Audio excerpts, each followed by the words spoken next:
During the Black Lives Matter riots of 2020, the American people were broadly exposed to a series of organizations that seek to undermine our criminal justice process in the name of reform. One of the most famous examples of this was current Vice President, then Senator of California Kamala Harris, actually tweeting out the Minnesota Bail Fund so that average everyday Americans could bail out Black Lives Matter rioters who were being arrested for their crimes during that historic destructive event in our country. But the thing is, these organizations have not gone away. If you're in a place that can't pass a statewide bail reform law like New York or Illinois, these organizations exist to bail out some of your most dangerous criminals. And today's story is a reminder of how dangerous this can actually be and how there's no real accountability for bailing somebody out with this out-of-state money, even when that person commits the ultimate crime, which is a murder,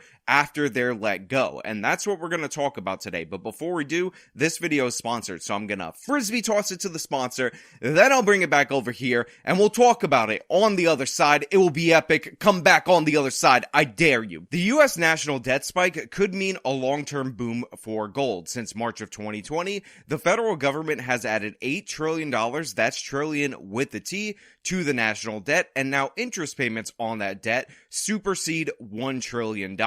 On top of that, we have international organizations like BRICS and oil-rich nations meeting and having discussions about potentially moving away from the petrodollar. This could spell an absolute disaster and economic hardship for Americans for years to come.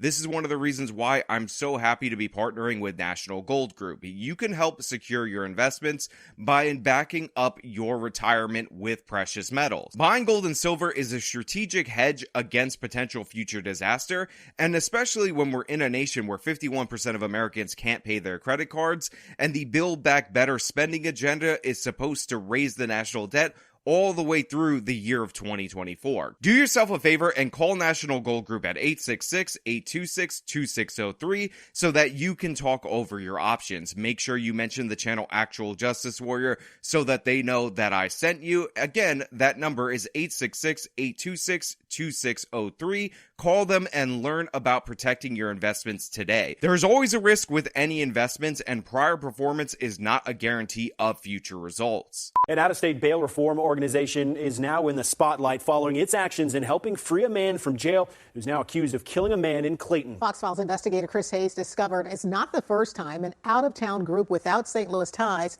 freed a criminal suspect prior to a reported repeat of violence. So this story actually revolves around 18-year-old Tronell Johnson. Tronell Johnson is now currently the suspect in this Clayton murder, but let's talk about the crime that he was arrested on previously to understand what a critical error the bail project made in bailing this person out. So, first and foremost, Johnson was accused of a grand theft auto. He was actually pulled over by the police. Monday morning's Clayton murder solved, police and prosecutors say, with 18-year-old Tronell Johnson in custody. Court records say he was already in custody for allegedly stealing a car, leading police on a pursuit. Wait, scratch that. They intended to pull him over. However, he decided to lead them on a pursuit.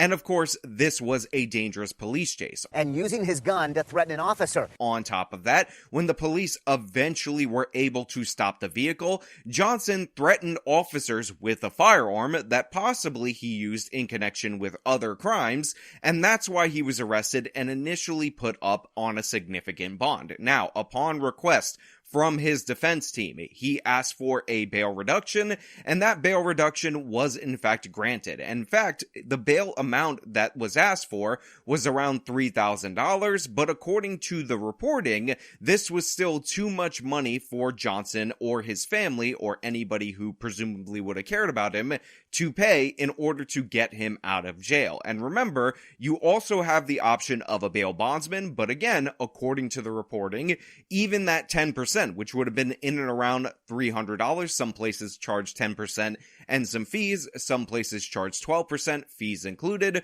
was too much for anyone to put up. Well, guess what? This is when the bail project comes in. Then court records say he was freed because an organization called the Bail Project paid $3,000 to get him out. They paid the full $3,000 for his release, and he was released with ankle monitoring. The Bail Project, based in Southern California, claims to have freed 23,745 people since 2019. Has an advisory board with big names like John Legend and Danny Glover. St. Louis County Prosecutor Wesley Bell had this to say. I think overall, I think they do good work.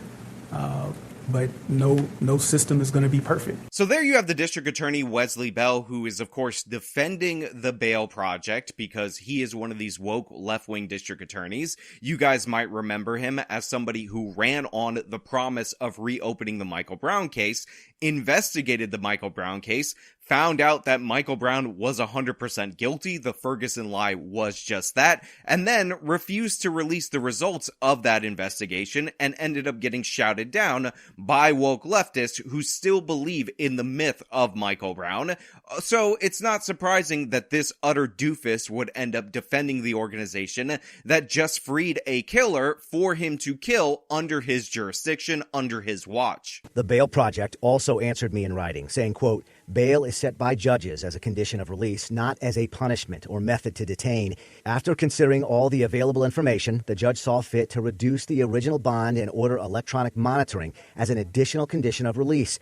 Mr. Johnson's family could not afford the bail themselves or the hiring of a bail bonds company. At that point, the Bail Project provided bail assistance to the 18-year-old, partly in recognition of his young age and responsibilities as a father. Now look, I don't know anything about Johnson, and to be clear, even though they showed me some grainy surveillance video that supposedly ties him to the murder that he's accused of. Monday morning's Clayton murder solved, police and prosecutors say, with 18-year-old Tronell Johnson in custody. This is all alleged at this point, and since he hasn't even been convicted of the grand theft auto, of leading police on a pursuit, of threatening the officers with a firearm, that is also alleged. But if I'm examining the circumstances of this particular case, if I'm seeing an 18-year-old armed with a weapon, committing a felony grand theft auto, fleeing from the police, threatening the police with a firearm, to me, that screams dangerous individual. The fact that he fathered a child, which is unfortunate for that child and for our society as a whole, does not factor into my assessment of dangerousness. The fact that he is 18 years old, which by the way is right in the middle of the peak offending years of a young male criminal, does not factor in positively in my assessment of dangerousness. However, the Bail Project, which is based in Southern California, has decided that that is a factor. They wanted to let him out, and of course, you notice from their statement, they're shifting blame to the judge. Bail is set by judges as a condition of release, not as a punishment or method to detain. After considering all the available information, the judge saw fit to reduce the original bond and order electronic monitoring. And there is some blame for the judge in reducing the bond amount because, why take any accountability for any action? You freed a person. He murdered somebody, allegedly, but there is surveillance video to back this up. And you don't want to take any accountability for those actions. In fact, even the prosecutor doesn't want you to take any accountability for those actions, which just goes to show you that the prosecutor should not be in office. Out-of-towners intervening on St. Louis criminal cases is not new. We reported extensively in the Fox Files about cases during the Ferguson uprisings. Like this August 2015 shooting that made national news. Tyrone Harris Jr. is currently in prison for the shooting after pleading guilty. Fox 2 found out before this gunfight, he'd been bonded out on a different felony charge by a bail reform group called MORE. And by the way, credit to this local Fox affiliate for tracking down these other cases to show that these organizations participate in a pattern of behavior that has poor assessment of character that has led to serious crimes. Another shooting, another person trying to kill somebody during the Ferguson riots was bailed out by an out-of-town organization, this time called MORE, before he pled guilty ultimately to this shooting, which is caught on video, caught dead to rights, that you can see for yourselves. And if you think that is the extent of it, you're dead wrong, because they got another case. And again, this is just from the county that they're referring to for these particular segments. Remember, the Bail Project said they bailed out 24,000 people nationwide over the past 3 years. So one can only imagine the damage done by these people that were released by this organization that seeks to undermine our criminal justice system. Then we learned Josh Williams, seen here pouring fuel and lighting fires at a Quick Trip, had also been bonded out by the group MORE. Williams is also currently in prison after pleading guilty. And there you have an arsonist, also from the Ferguson riots, also in prison right now after pleading guilty, also caught on crime for setting these fires, who also happen to be released by this organization. So these groups have been around for a long time. You might not have heard of them up until Kamala Harris ended up tweeting out in support for them, supporting the raising money to bail out Black Lives Matter rioters, but they've been in the background this whole time pushing for these policies, letting these criminals out, and we've had incident after incident, and again, this is just limited to Clayton County, this local news segment. It's a nationwide problem of these people who were violent felons being bailed out and committing other additional crimes, more violent in scale, that ultimately could lead to the death or did lead to the death of other individuals. It's absolutely heinous what these groups do, and how when something goes down, they completely wash their hands of any responsibility. Remember, when you put up money for bail, even if you're a family member, you have some responsibility, especially if you go through a bail bondsman or through the court system because you want your bail money back, to ensure some level of good behavior and some level of compliance with the system.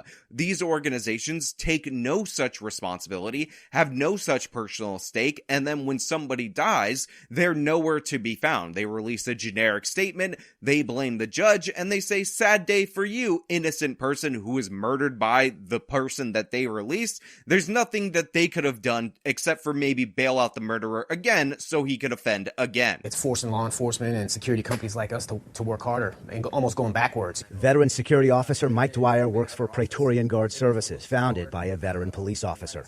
Violent offenders or people that have flourished weapons or threatened police officers, those guys shouldn't get very much assistance. I like how they have to seek out a specific expert, somebody who works with a veteran police officer on a security team, to state the most obvious thing. Somebody with a pattern of violent behavior being released means the police have to work extra hard in order to get the same person off the street. Somebody with a pattern of violent behavior, the use of a weapon in a crime, threatening the police with a firearm, probably shouldn't get assistance from these out-of-state organizations because they've proven themselves to be dangerous. All of this should be obvious, all of this should be logical, yet it needs to be said because organizations like the Bail Project go out of their way to help these dangerous criminals, and they don't give a damn about the consequences. Ferguson's police chief, Troy Doyle, also provided me a comment today, which said in part, quote, "While initiatives like the Bail Project serve a significant purpose in aiding those unable to afford bail, we must also focus on advocating for the victims of crime. Our approach to bail decisions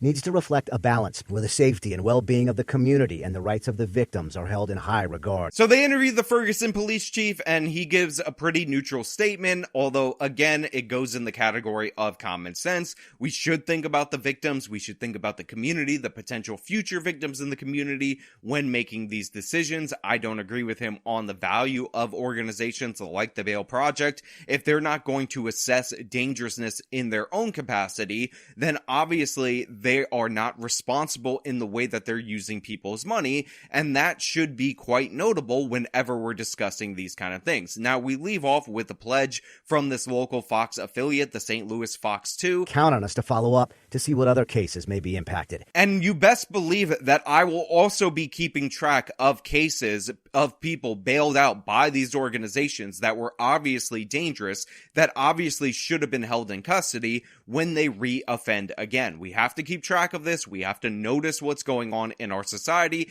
And we have to know, even in situations where you have a Wesley Bell, a woke district attorney who doesn't want to prosecute anyone, that sometimes he is not the problem in that situation. Sometimes it's a statewide law. Sometimes it's a particular mayor. Sometimes it's an ideology that has taken root in another form of the government. And sometimes, like in this situation, it's a nonprofit organization that has way too much money, has no accountability, nobody expects them to be held accountable, that just does whatever they want and lets you, the average ordinary person, live with the consequences. So yeah, we'll keep track of this, we'll update on this, but I want to know what you guys think down in the comments below. If you like the video, then show me by leaving a like. Subscribe for more content. Follow me on my social media. Support me via the support links in the description of this video. This has been me talking about the Bail Project freeing a killer. Till next time.